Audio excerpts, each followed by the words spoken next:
Good evening good evening good evening everyone. Entries कर रहे थे रिजोल्यूशन की, 27 तक हमारी हो गई थी। एंट्री नंबर 28,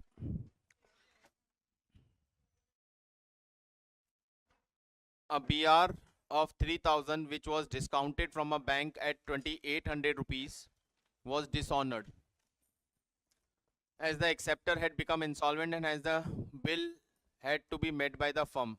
BR हमने डिस्काउंट करवाया था बैंक से, और जिसने हमें BR दिया था वो डिसऑनर हो गया और वो इंसॉल्वेंट भी हो गया। मतलब उससे हमें कोई पेमेंट नहीं आएगा, लेकिन बैंक को पेमेंट हमें करनी पड़ेगी।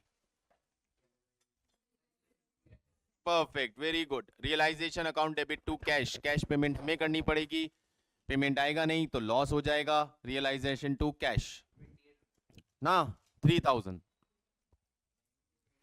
नॉट 2800। ये डिस्काउंटेड में हमेशा ध्यान रखिएगा, डिस्काउंटेड में बिल डिस्काउंटेड में ध्यान रखिएगा, कभी भी डिस्काउंटेड वैल्यू ऑब्लिगेशन नहीं होता है, हमें बिल का पूरा अमाउंट पे करना पड़ जाता है। Loss on realization 42,000 distributed between the partners, ratio 3:4। Realization loss distributed amongst the partners current account debit to realization, partners current account debit to realization. Fixed capital method है, फिक्स्ड मेथड में current account use होता है। Partners current account debit to realization. Shyam and Madhav sharing profit in the ratio of 3:2। P&L में 2500 पड़ा है, advertisement expenses 5000 पड़ा है। Fixed method of capital क्या करोगे? अरे तो बचपन से मतलब स्टार्ट से करते हुए आ रहे हैं, चेंज इन PSR से। P&L में लॉस पड़ा है, लॉस पार्टनर्स में राइट ऑफ हो जाएगा। P&L account debit to partners capital. ये P&L में तो प्रॉफिट है, डेबिट बैलेंस नहीं लिखा है, इसका मतलब P&L में प्रॉफिट है, P&L account debit to partners capital. Advertisement sorry current account, और एडवर्टाइजमेंट में लॉस है, partners current account debit to advertisement expenses. दो अलग अलग एंट्री बनेगी, नेट ऑफ नहीं करना है, नहीं, दो सेपरेट एंट्री। बेटा एंट्री पे क्वेश्चन आएगा तो एंट्री सारी देनी पड़ेगी। P&L में प्रॉफिट है, प्रॉफिट डिस्ट्रीब्यूट करोगे तो P&L account debit to partners current account,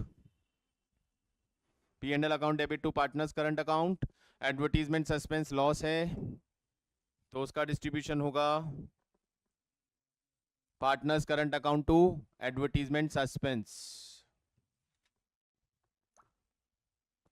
partner का लोन, पार्टनर का लोन क्या करते हैं? लोन का क्या करते? लोन का पेमेंट करते हैं। Partners loan account debit to cash. नहीं, पार्टनर अच्छा हमें पे करना है क्या? हाँ करना ही पड़ेगा ना, कैपिटल के थ्रू नहीं होगा।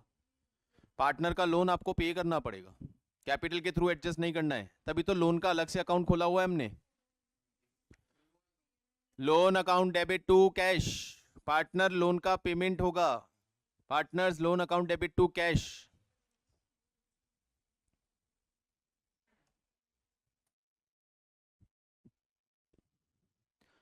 पार्टनर का लोन 12,000 सेटल हुआ है 12,500 में, पार्टनर का लोन 12,000 सेटल हुआ है 12,500 में। लोन का पेमेंट 500 रुपए ज्यादा कर रहे हो, और पेमेंट ज्यादा करने का मतलब लॉस, पेमेंट ज्यादा करने का मतलब loss. Entry partners loan account debit, Ganesh loan account debit, Ganesh loan debit, realization debit to cash. Payment होगा 12,500, लोन 12 का और 500 रुपए लॉस रियलाइजेशन में।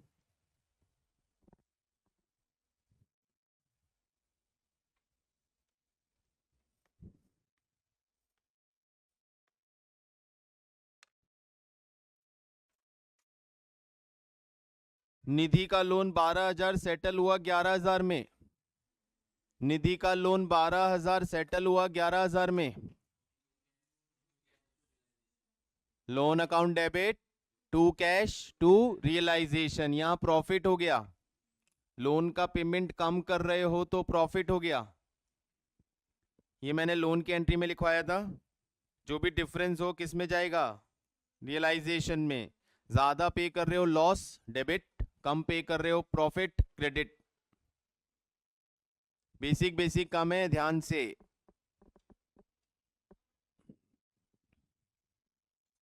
On dissolution of the firm, capital account of P&Q shows credit balance of 120.80 after all adjustments. Final capital settlement. हाँ। Partners capital account debit to cash, payment करना है भाई capital का। कैपिटल का क्रेडिट बैलेंस है, payment कर दो। Debit balance है, पेमेंट मंगवा लो। ये फाइनल एंट्री होती है पूरे रिजोल्यूशन की, लास्ट एंट्री। लास्ट एंट्री, सारा एडजस्टमेंट हो चुका है। देखो रियलाइजेशन सब कुछ का एडजस्टमेंट हो चुका है। तो पार्टनर की कैपिटल में यदि क्रेडिट बैलेंस बचेगा तो हम उसे पे कर देंगे, डेबिट बैलेंस बचेगा तो उससे हम मंगवा लेंगे घर से।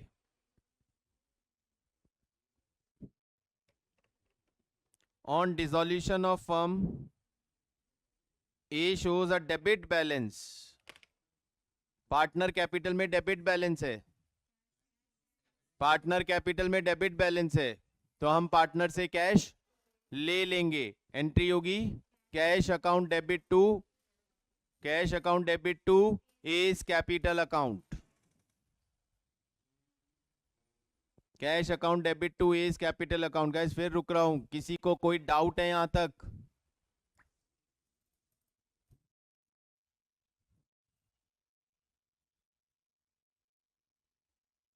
कोई डाउट? मन में मत रखना, पूछोगे नहीं बता नहीं पाऊंगा, पूछना पड़ेगा आपको। नहीं आ रहा है कोई भी पॉइंट तो बोलो, मैं वापस बताता हूं।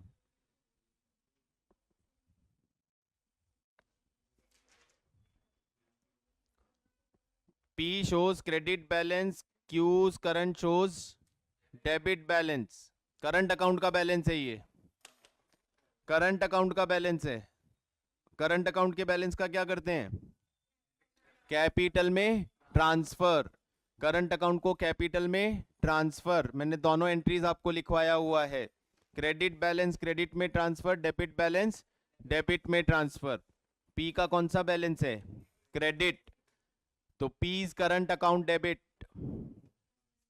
To P's capital, P's current account debit to P's capital.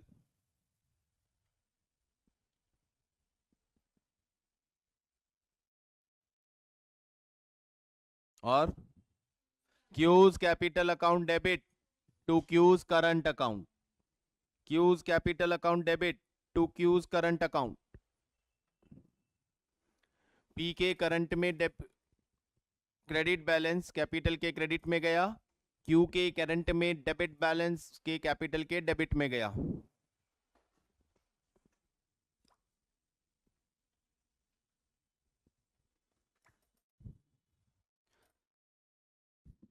Machine that was not recorded in books taken over by partner, machine not recorded in the books taken over by Chandar at 3000, expected value was 5000.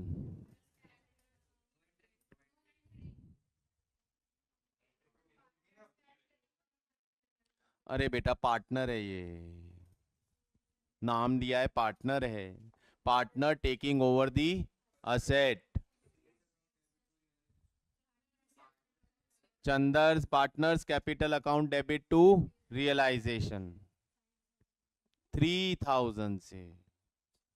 कितने की value है उससे मतलब नहीं है, कितने में ले रहा है उससे मतलब है।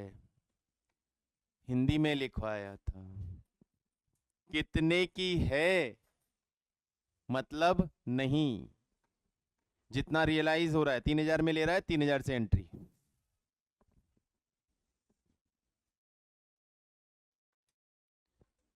Creditor of the firm 40,000, creditor worth 10,000 were given a piece of furniture costing 8,000. Creditor of 10,000 give a piece of furniture costing 8,000 in full settlement.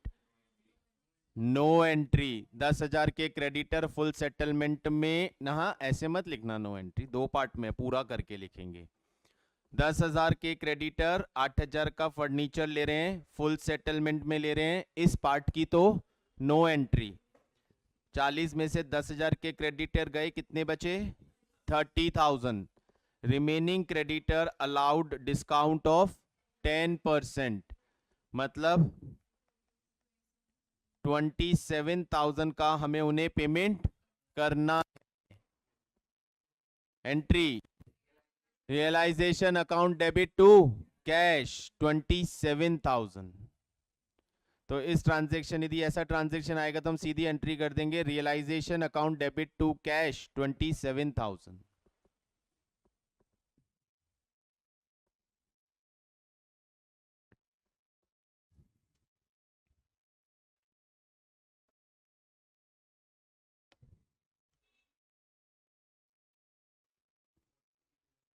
Amitesh, old customer, account worth 60,000 was written off as bad in previous year, paid 90%. 54,000 पे कर रहा है हमारा customer हमें. Entry cash account debit, cash account debit to realization, cash account debit to realization 54,000. जितना cash आ रहा है उससे एंट्री होगी.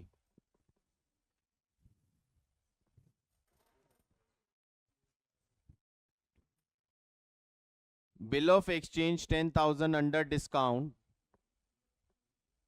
Bill receipt from Derek who become insolvent. BR, ये सब बेसिक एंट्रीज हो रहे हैं, सिर्फ आपको सोचना पड़ेगा. बीआर मिला, डिस्काउंट करवा लिया, पेमेंट कौन करेगा उस बीआर का? बैंक को, डायरेक्ट. अब डायरेक्ट इंसॉल्वेंट हो गया है तो पेमेंट हमको करना पड़ेगा, तो हम पेमेंट कर रहे हैं on behalf of any other person, तो ये हमारे लिए क्या हो गया? Loss. Entry realization account debit to cash 10,000.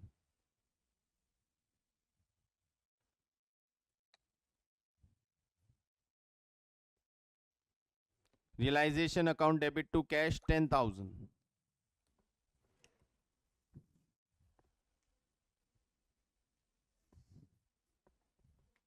Bill payable of 30,000. Discharge at 29,550. Bill payable of 30,000. Discharge as 2,990. 30,000 का बिल्स पेबल था जिसका पेमेंट हमने कर दिया 2,9,550. Realization account debit to cash, correct. Bill payable का पेमेंट कर रहे हैं, हो गया पेमेंट. Realisation to cash 2,9,550.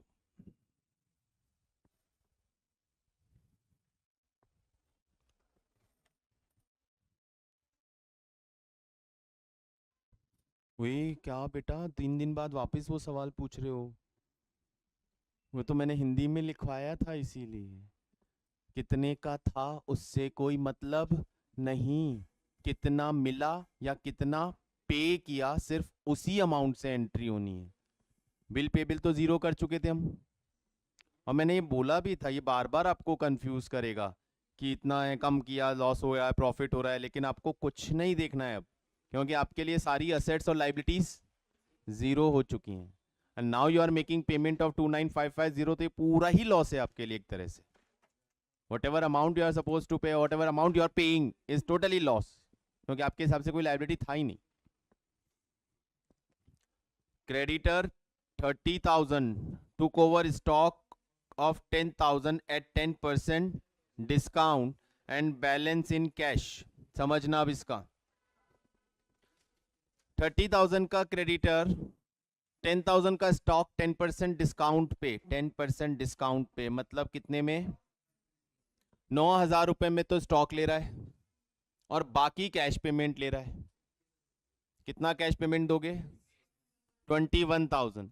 9,000 का स्टॉक ले रहा है और 21,000 का वो कैश ले रहा है। 9,000 का स्टॉक ले रहा है, 21,000 का कैश ले रहा है।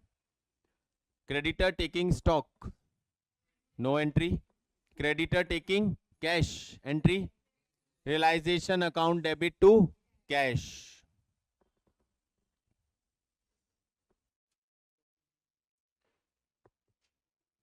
Realisation account debit to cash 21,000।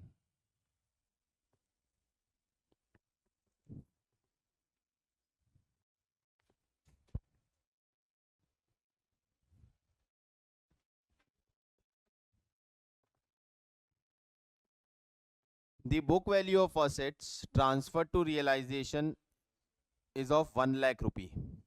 1 lakh की एसेट रियलाइजेशन में जा चुकी है। अब क्या हो रहा है? 50% of assets are taken by a partner Atul at a discount of 20%। 50% of asset कितने की हो गई? 50,000 की। 20% डिस्काउंट मतलब कितने की हो गई? 40,000 की। 1 लाख, 1 लाख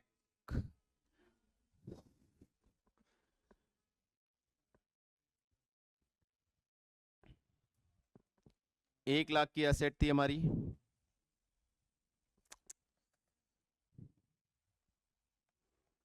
50% हो गया आपका 50,000। इसको वो ले रहा है 20% डिस्काउंट, यानी 40,000 में कौन ले रहा है? पार्टनर। फिर आते हैं आगे। 40% of the remaining assets, 40% of remaining asset, remaining का 40% सोल्ड एट 30% प्रॉफिट। रिमेनिंग का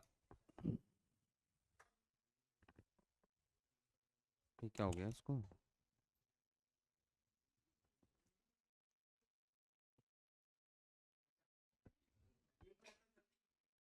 अरे 1 लाख का 40% नहीं भाई, रिमेनिंग का 40%। रिमेनिंग का 40%, 50,000 का 40%। 40% ऑफ द रिमेनिंग 50,000। 50% तो अतुल ले गया। रिमेनिंग कितनी बची? 50,000। रिमेनिंग का 40% 20,000। उस 20,000 को हमने 30% प्रॉफिट पे बेचा, यानी 26,000 में बेचा। 26,000 की एसेट बिकी है। फिर क्या बोल रहा है? बची हुई क्रेडिटर को दे दी या ऑब्सोलेट हो गई? ना क्रेडिटर को देने की एंट्री, ना ऑब्सोलेशन की एंट्री। हमें तो जो मिला है उसकी एंट्री करेंगे। तो हमें क्या मिला? 40,000 पार्टनर की जेब में और 26,000 कैश में। तो फाइनली इस पूरे ट्रांजैक्शन की एंट्री क्या होगी? Partner capital account debit 40,000, cash account debit 26,000 to realization 66,000। आजा भाई, एक ही बनानी है, इसीलिए तो पूरा कैलकुलेशन समझा के बता रहा हूं।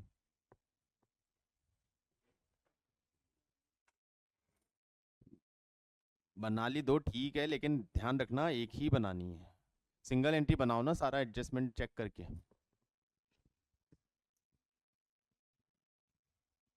बना दिया तो गलत नहीं है।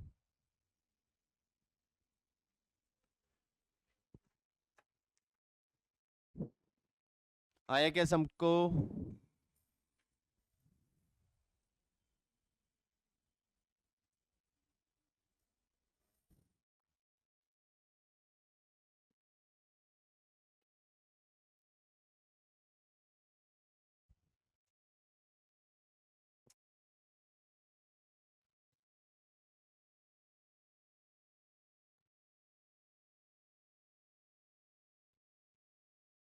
नेक्स्ट एंट्री क्या बोल रहा है? नेक्स्ट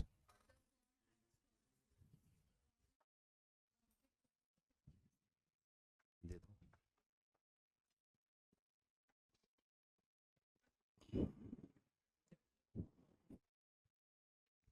चलो नेक्स्ट देखो, एक मिनट जब तक ये आता है। Firm has a stock of 80,000. Ankit took over 50% of the stock at discount of 20% and remaining was sold off at a profit of 30%. क्या मतलब? 80,000 का 50% यानी 40,000 रुपए। 40,000 रुपए के स्टॉक को अंकित ने 20% डिस्काउंट, 40,000 में 20% डिस्काउंट लेस करेंगे 32,000। 32,000 में तो अंकित ने बचा हुआ 50% यानी 40,000 का स्टॉक 30% प्रॉफिट यानी 12,000 के प्रॉफिट यानी 52,000 में बेच दिया। कैलकुलेशन पूरा समझिएगा ध्यान से, यही मेन पार्ट है इसका। एंट्री तो घूम फिर के वापस वही हो रहा है।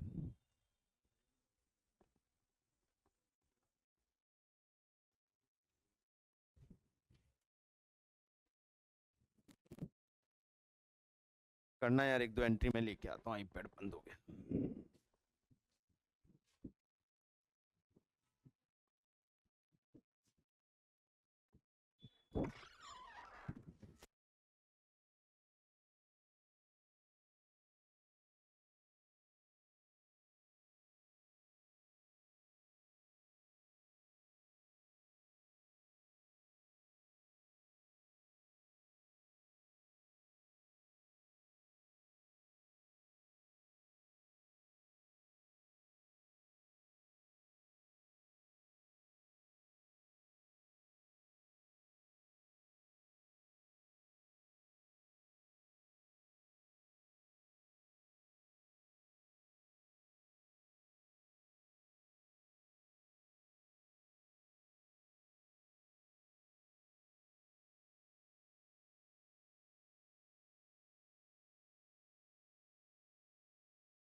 वाह,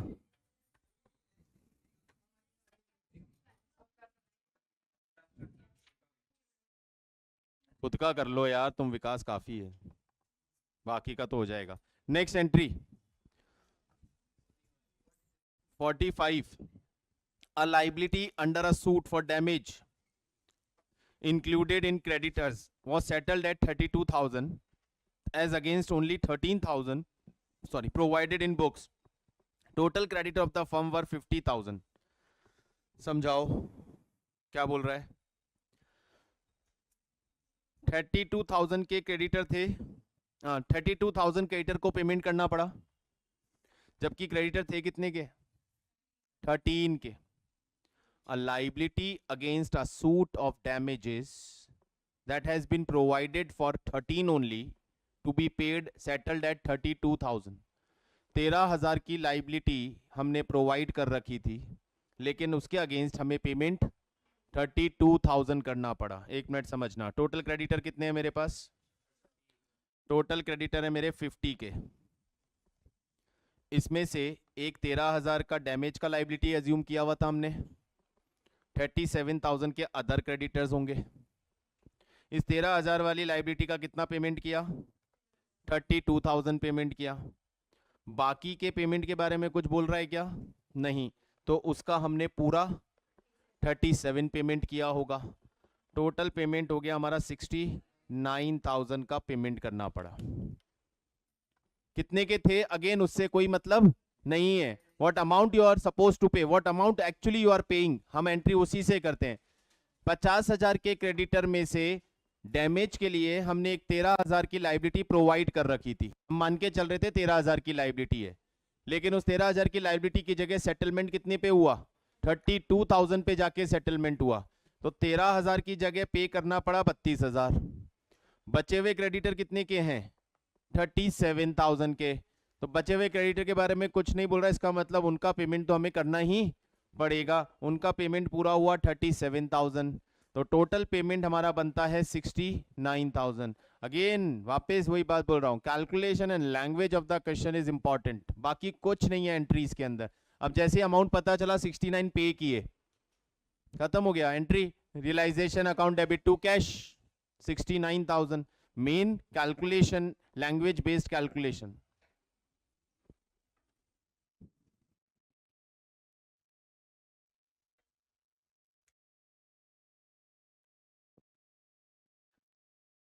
Next, Bobby's sister's loan of 20,000 was paid off along with interest 2,000. Bobby's sister loan, it's a liability. Liability का पेमेंट कर रहे हैं। Realization account debit to cash 22,000 rupees. A machine book value 6 lakh taken over by Gaurav at 50% and worth stock worth rupees 5,000 taken over by a creditor 9,000. Second वाले part की तो no entry, stock taken by creditor उसकी तो कोई entry नहीं, लेकिन machine Gaurav ने ली, Gaurav capital account debit to realisation 3 lakh rupees, 50% में ले रहा है तो 3 lakh rupees.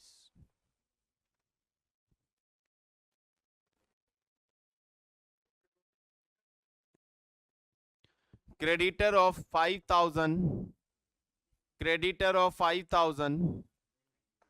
were paid 3,500 in full settlement. Creditor of 5,000 were paid 3,500 in full settlement of their claim. 5,000 के क्रेडिटर का 3,500 फुल सेटलमेंट में पेमेंट कर दिया।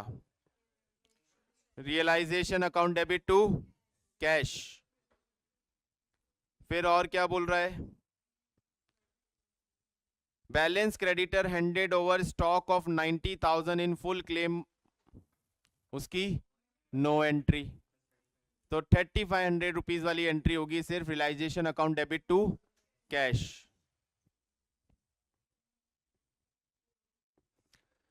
Stock of 7,500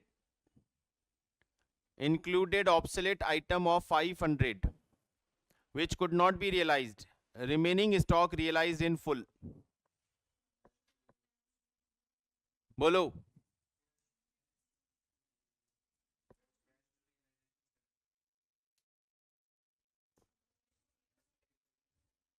cash account debit to realization 7,000. Full realized हुआ है स्टॉक का अमाउंट. नो एंट्री कैसे बेटा? 500 रुपए का जो ऑब्सोलेट आइटम है उससे कुछ भी नहीं मिला. रिमेनिंग स्टॉक से पूरा पैसा मिला. अंग्रेजी. रियलाइज्ड इन फुल मतलब पूरा पैसा मिला. 7,000 के स्टॉक का पूरा पैसा मिला. Cash to realisation. Investment of 1,50,000 total है. Investment of 1 lakh were given to creditor in full settlement. No entry इस पार्ट की. तो remaining investor taken over by Vineet at 45,000. क्या entry? Vineet capital account debit to realisation कितना? 45,000. Vineet capital realisation 45,000.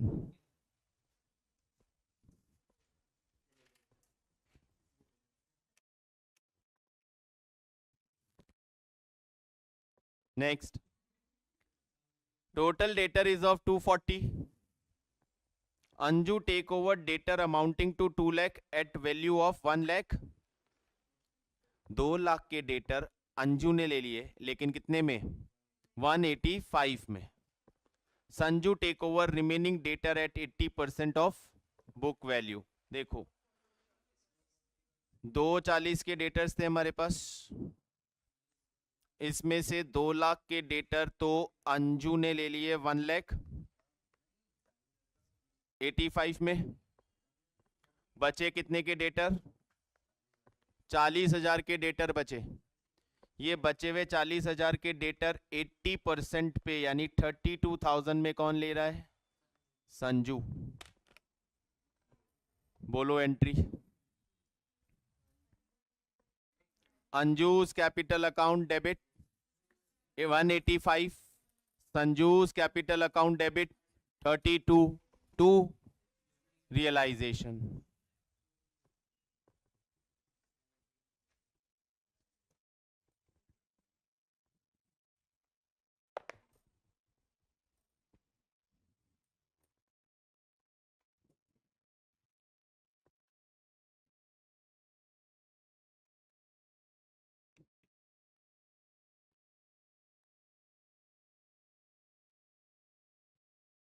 समझा क्या सबको entry?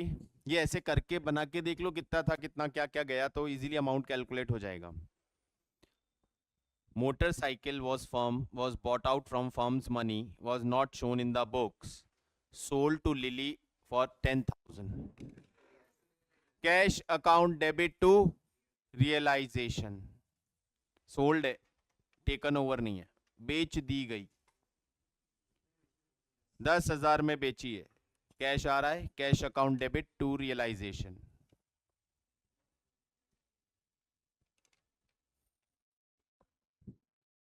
अब अगला ट्राई करके देखो. Debtor worth of 2 lakh. Sunil, a debtor of 50,000, had to pay the amount due after 3 months. He was allowed a discount of 5% for making payment immediately. Remaining debtor were collected in full. फिर वैसे लिख के देखता हूं. 2 लाख के debtor, इसमें से सुनील है 50,000 का. 150 के अदर डेटर. सुनील ने 3% डिस्काउंट पे पेमेंट किया हमें. 5% डिस्काउंट पे पेमेंट किया मतलब 47,500. बाकी डेटर ने पूरा पेमेंट किया. टोटल पेमेंट आया 1,97,500 रुपीज. 50,000 के डेटर ने 5% डिस्काउंट पे पेमेंट किया है. बाकी के डेटर ने पूरा पेमेंट किया है.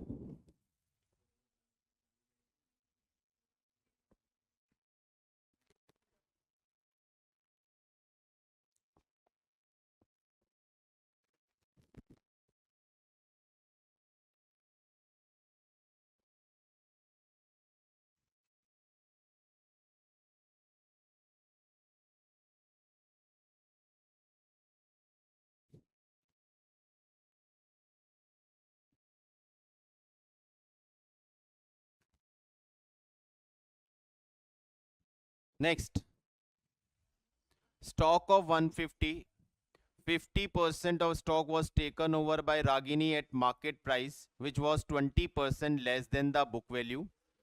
Remaining stock was sold at market price. देखो 150 का स्टॉक था, 50% का मतलब हो गया 75,000 का स्टॉक, 20% लेस पे यानी 60,000 में कौन ले गया? रागिनी। बाकी बचा हुआ 50% स्टॉक मार्केट प्राइस पे बेचा, मार्केट प्राइस है 20% लेस, यानी वही 60,000 में हमने बेच दिया मार्केट में। 50% स्टॉक मार्केट प्राइस से 20% कम पे रागिनी ने लिया, और 50% स्टॉक मार्केट प्राइस पे यानी बुक वैल्यू से 20% कम पे बेच दिया। Entry, Ragini is capital debit, cash account debit to realisation.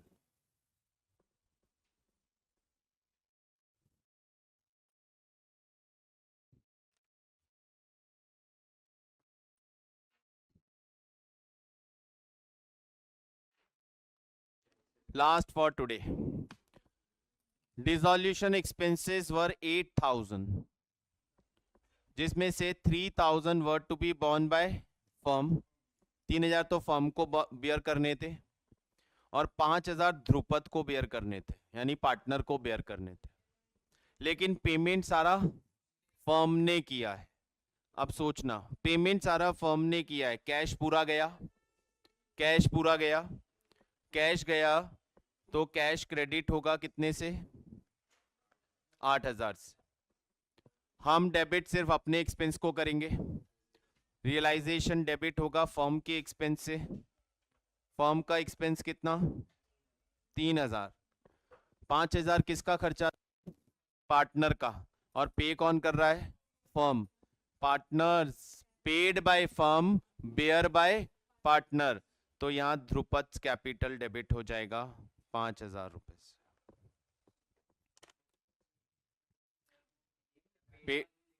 Paid by him लिखा है या फर्म लिखा है? मैंने फर्म क्यों पढ़ लिया? मैंने पेड बाय फर्म पढ़ लिया भैया, पेड बाय फर्म पढ़ लिया भैया, इसलिए चेंज करेंगे।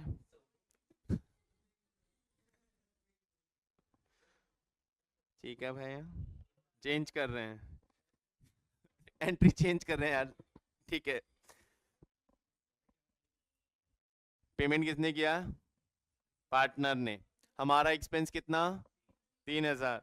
हमारे एक्सपेंस को रियलाइजेशन में डेबिट कर दें।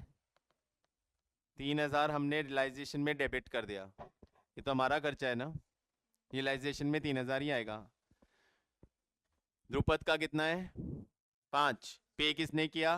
ध्रुपद ने। जो उसका खर्चा उसी ने पे किया, उसके लिए हम कुछ नहीं करेंगे। Expenses paid by partner, bear by partner, उसका तो कुछ नहीं करना है, बट हमारा खर्चा भी पार्टनर पे कर रहा है, तो पार्टनर्स कैपिटल में क्रेडिट कर दिया जाएगा। इसके दो पार्ट कर दो, expenses of expenses paid by partner, bear by firm 3,000, expenses paid by partner, bear by partner 5,000। फिर मैंने जो 4 केस लिखाए थे उनमें जाके कनेक्ट करो। Paid by partner, bear by partner, no entry. Paid by partner to be bear by firm, realization account debit to partners capital. हमारा खर्चा रियलाइजेशन में डेबिट होगा, फर्म का खर्चा पार्टनर पे कर रहा है, तो पार्टनर का कैपिटल इंक्रीज हो जाएगा। एक बार वापस वो सारी एंट्रीज रिवाइज करना और आगे की बची हुई एंट्रीज करने का कोशिश करना। कल आगे कंटिन्यू करेंगे। Bye, see you, thank you.